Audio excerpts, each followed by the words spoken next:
आज हम स्टार्ट करेंगे नया चैप्टर, पहला चैप्टर द लिविंग वर्ल्ड।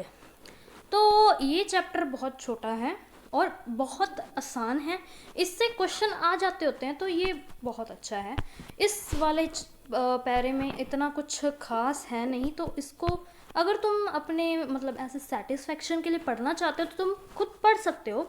इसमें ऐसा कुछ नहीं ये बताया गया है कि इतना कुछ है हमारे यहाँ, कैसे पता लगता है कि कौन लिविंग है कौन नॉन लिविंग है।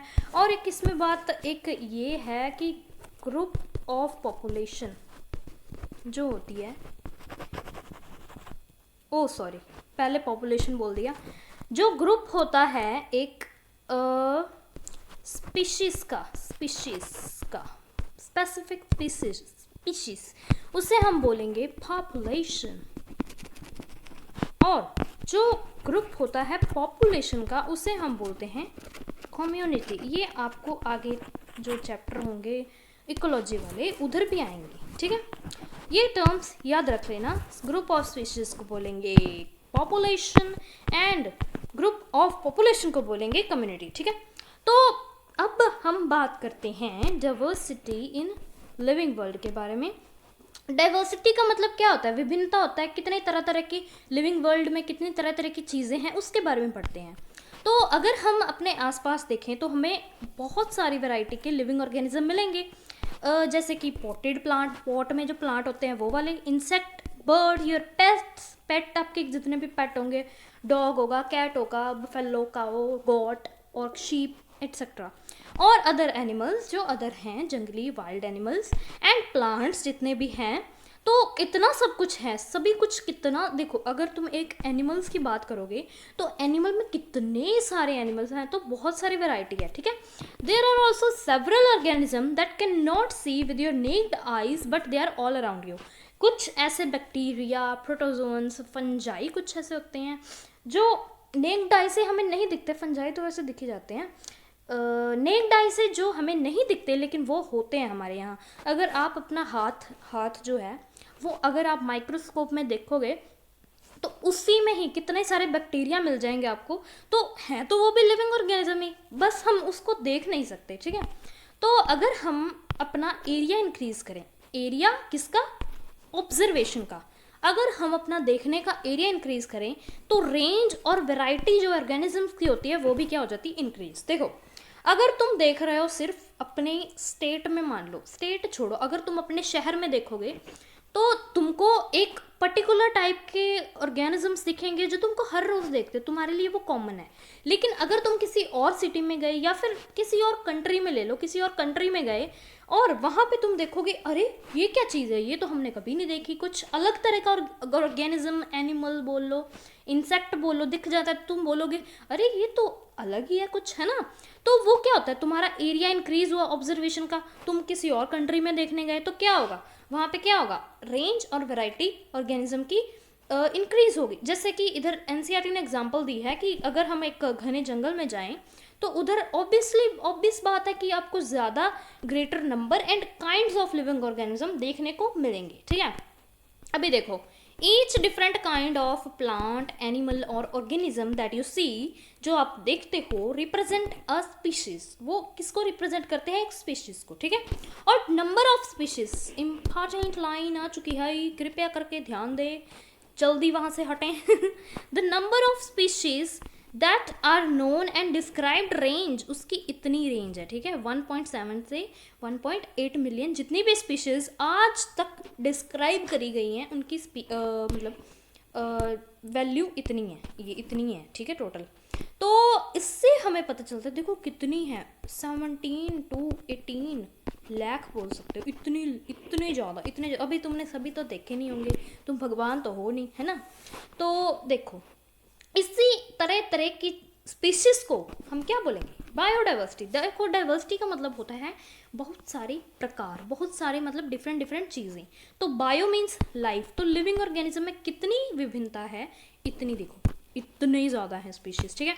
और इसको हम बोल सकते हैं number and type of organisms present on earth. कितने भी नंबर और टाइप के ऑर्गेनिज्म अर्थ पे प्रेजेंट है वो क्या है? बायोडाइवर्सिटी। Okay, understand. आगे हम चलते हैं, हमको we should remember here that as we explore new areas and even old ones, new organisms are continuously being identified. देखो अगर तुम्हारे मतलब नए एरिया में अगर हम एक्सप्लोर करें नए एरिया को, और पुरानों में भी अगर हम जाएं, तो कभी ना कभी हमें कोई नया ऑर्गेनिज्म देखने को मिल जाता है, ठीक है। एज स्टेटेड अर्लियर, जैसे कि मैंने पहले बताया, ओके। बहुत सारे millions of plants and animals होते हैं in the world. We know कि प्लांट्स एंड एनिमल्स जो हमारे एरिया में हैं उनको हम एक लोकल नाम से जानते हैं। हमारा मतलब एरिया का कोई नाम होता है उसका। जैसे कोई एक प्लांट हमारे यहाँ है तो हम उसको और नाम से बुलाएंगे, तुम्हारे यहाँ है तो तुम और किसी नाम से बुलाओगे। लैंग्वेज का डिफरेंस हो जाता है कई बार। तो ये जो लोकल नेम्स होते हैं ये वेरी कर सकते हैं place to place, even within a country. एक कंट्री में भी अलग अलग हो सकते हैं। जैसे कि बात करें मैंगो की, मैंगो अगर मान लो हमारे देश में किसी को भी इंग्लिश नहीं आती, ठीक है, अगर कोई फॉरेन से कोई आएगा वो बताएगा कि ये तो मैंगो है, और हम बोलेंगे हाँ ये क्या बोल रहा है भाई, ये क्या है भाई, बैंगन ये तो हमें पता ही नहीं तो मैंगो क्या है, एक मतलब इंग्लिश में उसका नाम है, लेकिन हमारे यहाँ हिंदी में बोलते हैं आम, और हम पंजाब में बोलते हैं अम्ब, ठीक है, मैं लिखूंगी नहीं, अम्ब बोलते हैं। तो है तो वो एक ही चीज़, लेकिन उसके नाम अलग अलग हैं। तो ये क्या है, सब लोकल नेम्स, ठीक है। और ये एक कंट्री में भी बहुत वेरी कर सकते हैं। जैसे एक और एग्जांपल लेती हूँ गोलगप्पे की एग्जांपल तो लेनी बनती है, मुंह में पानी आ गया। गोलगप्पा हमारे यहाँ बोलते हैं गोलगप्पा, कहीं पे बोलते होंगे पानी पूरी, कहीं पे बोलते हैं पुचका, शायद पुचका क्या बोलते हैं, पुचका होता है शायद, कहीं पे पकौड़ी भी बोलते हैं, पकौड़ी, ठीक है। तो है तो वो एक ही चीज़, उसके नाम अलग अलग हैं, ठीक है ना। समझ लगी, अब तो लगी गई होगी तुम्हें गोलगप्पे की कसम, अगर तुमने नहीं समझा तो ये। चलो आगे।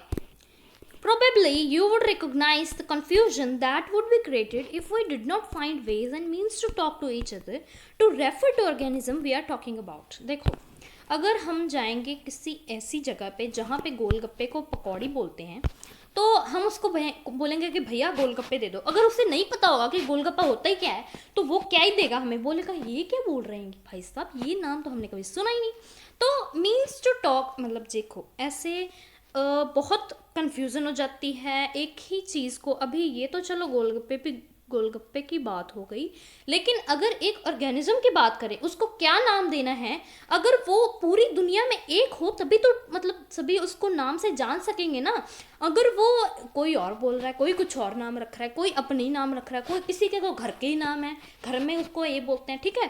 तो ऐसे तो बहुत कन्फ्यूज़न हो जाएगी जब हम एक दूसरे से उस ऑर्गेनिज्म के बारे में बात करेंगे। वैसे तो तुम करते हो नहीं Hence there is need to standardize the naming of living organism. Naming करने बहुत ज़रूरी है, such that a particular organism, एक पर्टिकुलर ऑर्गेनिज्म को जिसका जो नाम है वो पूरी दुनिया में पूरी दुनिया में सेम नाम हो, मतलब एक ही नाम से वो जाना जाए। इस प्रोसेस को क्या बोलते हैं, नॉमेनक्लेचर। देखो ये जो सेम नाम है ना, सेम नाम, अगर हम अपना लोकल वाला नाम रखें तो वो तो कभी सेम नहीं हो सकता, इसीलिए साइंटिस्ट ने रखा साइंटिफिक नेम। अभी आगे वो बताएंगे कि ये उन्होंने किस बेस पे रखा और इसका नाम रखते कैसे हैं, रूल्स इसके क्या हैं, ठीक है।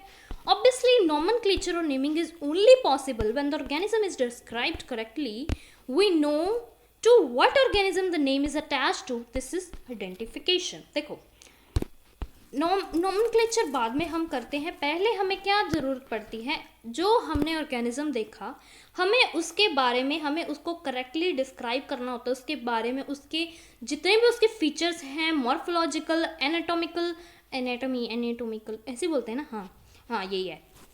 तो वो सब हमें पता होंगे तभी तो हम उसको मतलब उसका नाम रखेंगे। पहले हमें उसके बारे में जानना ज़रूरी है, तो पहले हम क्या करेंगे, आइडेंटिफिकेशन, ठीक है। In order to facilitate the study, number of scientists have established procedure to assign scientific name to each known organism. अभी बहुत सारी स्टडी हुई, बहुत सारे साइंटिस्ट इकट्ठे बैठे, उन्होंने मतलब कितने कितने दिन बैठे रहे, उन्होंने कुछ नहीं खाया पिया, कई तो मर गए थे उधर ही गिर के ठीक है। तो उन्होंने क्या करा, साइंटिफिक नाम मतलब ऐसे बैठे और सोचा कि कैसे हम असाइन करें एक साइंटिफिक नाम को, कैसे बनाएं। बहुत मुश्किल है, बहुत मुश्किल है। This is acceptable to biologist all over the world, जो कि सभी बायोलॉजिस्ट जितने भी साइंटिस्ट हैं, बायोलॉजिस्ट हैं, वो सभी उनको एक ही नाम से जाने। फॉर प्लांट्स, प्लांट्स के लिए जो साइंटिफिक नाम रखे जाते हैं वो on agreed principle and criteria which are provided in, जो क्राइटेरिया है और प्रिंसिपल्स हैं साइंटिफिक नाम रखने के, किसके, प्लांट्स के, वो कौन डिसाइड करता है, international code for botanical nomenclature. इसकी फुल फॉर्म आ जाती होती है तो याद कर लो। You may ask how many animals, how many animals, अरे अरे अरे नेम्ड। अभी आप बताओगे, हाउ मैनी नहीं बोला, हाउ आर, ठीक है, पागल कहीं की। एनिमल्स का नाम कैसे रखते हैं, तो एनिमल जो टैक्सोनॉमिस्ट हैं हैव इवॉल्व्ड, अभी उनका भी एक कोड होगा। अभी इन्होंने बॉटनी वालों ने तो बना लिया, zoology वाले बोले हम कहाँ जाएं, तो उन्होंने भी बनाया international code of zoological nomenclature, ठीक है। तो ये दो पूछ सकते हैं, तो ये कर लेना। साइंटिफिक नेम इंश्योर करते हैं कि ऑर्गेनिज्म का सिर्फ एक ही नाम हो। डिस्क्रिप्शन जो है ऑर्गेनिज्म की वो should enable the people in any part of the world to arrive at the same name. अभी उसके डिस्क्रिप्शन से वो, मतलब उसका एक नाम होगा तो उसके डिस्क्रिप्शन में अच्छा मतलब पता लग जाएगा लोगों को कि हाँ यही है, ठीक है।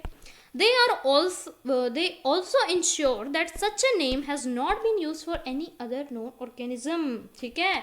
जो नाम एक ऑर्गेनिज्म का रखा गया है वो नाम दूसरे का नहीं रखना, कभी नहीं रखना। जैसे हमारे रख देते हैं राम श्याम राजू शाजू जो भी है, इकट्ठे नाम रख देते हैं, ठीक है। और जैसे मान लो एक क्लास में 2 राम हैं, 2 क्या ही है, 4-5 निकलेंगे, 2 राम हैं, ठीक है। तो राम जब अटेंडेंस होती थी तो राम दोनों ही प्रेजेंट, अगर नेम वाइज होती थी, या फिर कभी ऐसा हो कि अटेंडेंस तो छोड़ो, वो तो चलो कभी कहीं पे रोल नंबर वाइज हो जाती है, तो कहीं पे ऐसा मैम ने एक राम को बोला राम इधर आ, दोनों ही आ जाए तो ऐसा होता है। बायोलॉजिस्ट, अभी इनका नहीं होगा ना Biologists follow universally accepted principle to provide scientific name to known organism। वो universally accepted principles होते हैं, उन्हीं से वो scientific नाम रखते हैं। अभी देखो नाम क्या है, इसमें 2 कंपोनेंट्स होते हैं। पहला होता है generic name and specific epithet. पहला होता है जीनस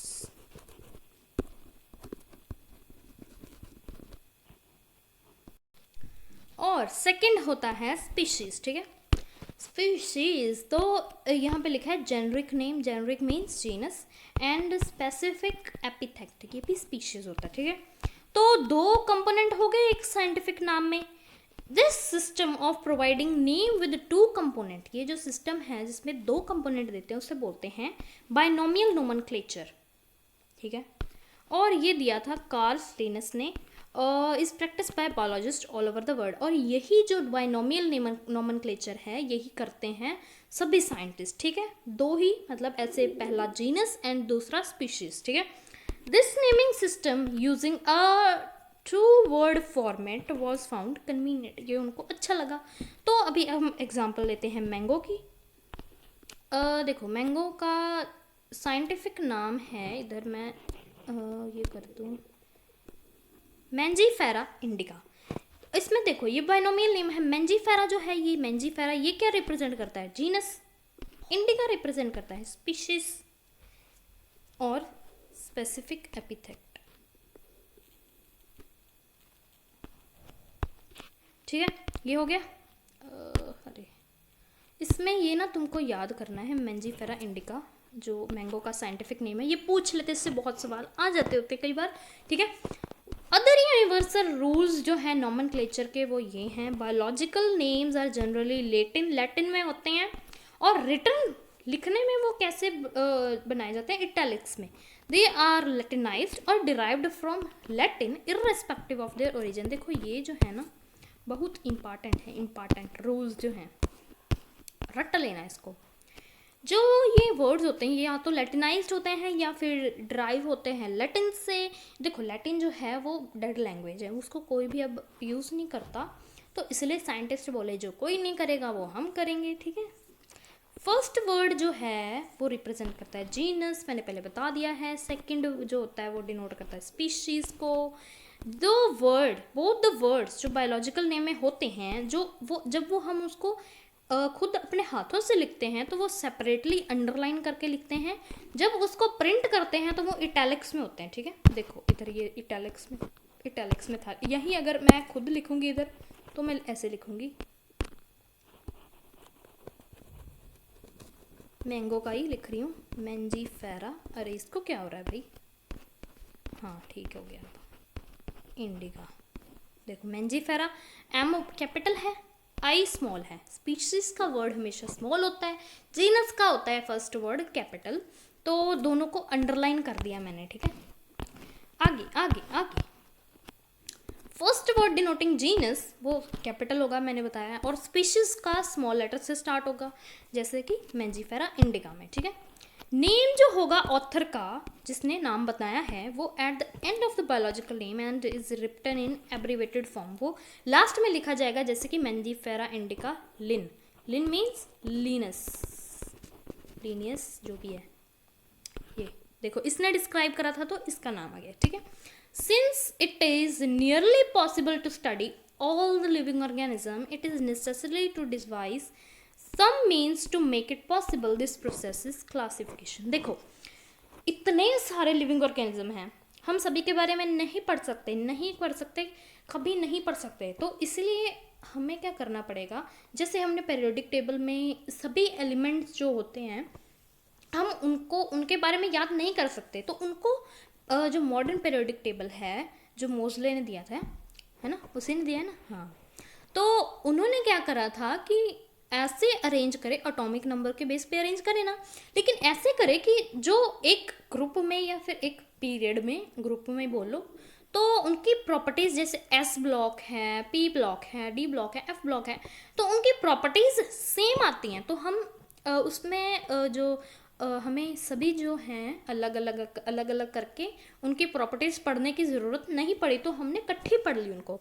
तो इसी चीज़ को हम क्या बोलते हैं, क्लासिफिकेशन प्रोसेस होता है, जिसमें हम by which anything is group, किसी को भी ग्रुप में ले लेंगे into convenient categories based on some easily observable character. देखो जिनमें सेम कैरेक्टर मिलेंगे उनको हम एक ग्रुप में डाल देंगे। For example we easily recognise group such as plants के ग्रुप को हम रिकोगनाइज कर सकते हैं। रूट्स हैं, स्टेम है, ऐसे ब्रांचेस हैं, लीव्स हैं, तो हम देख के बता सकते हैं हाँ ये प्लांट है, तो ये प्लांट ही में आ जाएगा। एनिमल्स को भी देख के बता सकते हैं ये एनिमल्स हैं। डॉग्स में, कैट्स में, इंसेक्ट को देख के बता सकते हैं। एक मिनट अभी रुको। The moment we use any of this term, मैंने जब भी प्लांट बोला, एनिमल बोला, डॉग, कैट, इंसेक्ट बोला, तुम्हारे अंदर क्या बन गई, we associate certain character with organism in that group. हमने उन ग्रुप के बहुत से ऑर्गेनिज्म, देखो कुछ हमने कैरेक्टर देखे, जैसे कि मैंने प्लांट के बताए, तो इसलिए तो हमने उनको ग्रुप में डाला, जैसे उसके जैसे जितने भी हैं उन सभी को एक ग्रुप में डाल दिया। What image do you see if you think of a dog. जब तुम कुत्ते को देखते हो तो तुम्हारे दिमाग में क्या इमेज आती है, ऑब्वियसली कुत्ते की आएगी, ना कि बिल्ली की, ठीक है। If we think about Alsatians, तो हम we know what we are talking about. जब मतलब जैसे हम बोलेंगे तो हमारे दिमाग में उसी की इमेज आएगी, ठीक है। सपोज मैं बोल रही हूँ मैमल्स, तो ऑब्वियसली तुम सोचोगे एक ऐसे एनिमल्स जिसमें एक्सटर्नल ईयर हैं, बॉडी हेयर हैं, तभी वो मैमल है, ठीक है। लाइकवाइज इन प्लांट्स में अगर हम वीट की बात करें तो तुम्हारे दिमाग में पिक्चर आ जाएगी वीट की, लेकिन वीट की आएगी, राइस की या किसी और प्लांट की तो नहीं आएगी ना, है ना। हेंस जितने भी ये मैंने बोले, dogs, cats, mammals, wheat, rice, plants, animals are convenient category, ये कैटेगरी होती हैं। We use to study organism, जैसे कि प्लांट्स में हम कितने सारे प्लांट हैं तो सभी को ऐसे स्टडी नहीं कर सकते, तो उसको क्लासीफाई कर दिया ना, प्लांट को अलग कर दिया, एनिमल को अलग कर दिया, ठीक है। तो साइंटिफिक टर्म जो इन कैटेगरीज को मिलती है, कौन सी categories, dog, cat, mammal, wheat, rice, plant, animal, इनको मिलती है, उसे हम क्या बोलते हैं, टैक्सा, ठीक है, याद कर लेना, taxa. Here you must recognize that taxa can indicate categories at very different levels. समझो इसको, प्लांट जो है वो है एक टैक्सा, प्लांट वर्ड बोलो मैंने taxa. Wheat is also a taxa, लेकिन wheat comes under plant. Plant में क्या आता है? वीट आता है। तो प्लांट एक टैक्सा है, वीट एक ऑल्सो टैक्सा है, लेकिन दोनों टैक्सा डिफरेंट लेवल के हैं। कि कैसे डिफरेंट लेवल के हैं? प्लांट्स जो हैं, प्लांट की अगर हम बात करें, प्लांट टैक्सा है, उसमें कितने सारे आएंगे? वीट भी आएगा और भी आएंगे। लेकिन अगर हम वीट की बात करें ना, तो उसमें बाकी प्लांट्स नहीं आएंगे, सिर्फ वीट आएगा। तो वो एक डिफरेंट लेवल हो गया ना उनका, ठीक है, समझ लगी? लेकिन है दोनों ही टैक्सा। सिमिलरली जैसे एनिमल्स, मैमल्स, डॉग्स, ये भी टैक्सा हैं। एनिमल्स जो हैं, डॉग एक एनिमल है, मैमल है, लेकिन ये dog is a mammal and mammal are animals होते हैं, इसलिए तो वो क्या हो गए? टैक्सा है, तीनों टैक्सा हैं, लेकिन टैक्सा अलग अलग लेवल्स के हैं, ठीक है। Therefore animal, mammals and dogs represent taxa at different levels, ठीक है, समझ लगी? अगर नहीं लगी ना, माँ कसम मार दूंगी एक को गोली। Hence, based on the characteristics, all living organism can be classified into different taxa. Characteristics के बेस पे हम organisms को different taxa में डिवाइड करते हैं। इस प्रोसेस को बोलते हैं taxonomy. External and internal structure, along with the structure of cell, development process and ecological information of organism are essential. Underline करो भाई, भारी अंग्रेजी आ गई। एक्सटर्नल एंड इंटरनल स्ट्रक्चर, बाहरले अंदरले structure, along with the structure of cell, structure की cell को, डेवलपमेंट प्रोसेस को, इकोलॉजिकल इंफॉर्मेशन को, ये सभी चीज़ें जरूरी होती हैं and form the basis of modern taxonomy study. Taxonomy के लिए ये सब चीज़ें जरूरी होती हैं।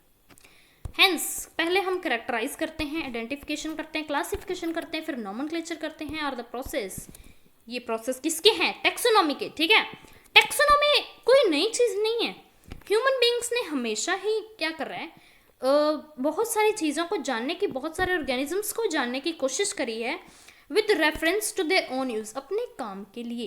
पहले के दिनों में क्या होता था? Human being need to find sources for the basic रोटी कपड़ा मकान के लिए, उसको सोर्सेज चाहिए होते थे।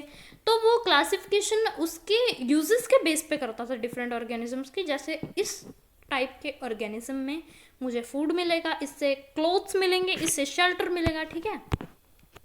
Human beings were since long not only interested in knowing more about different kind of organism and their diversity, but also the relationships among them.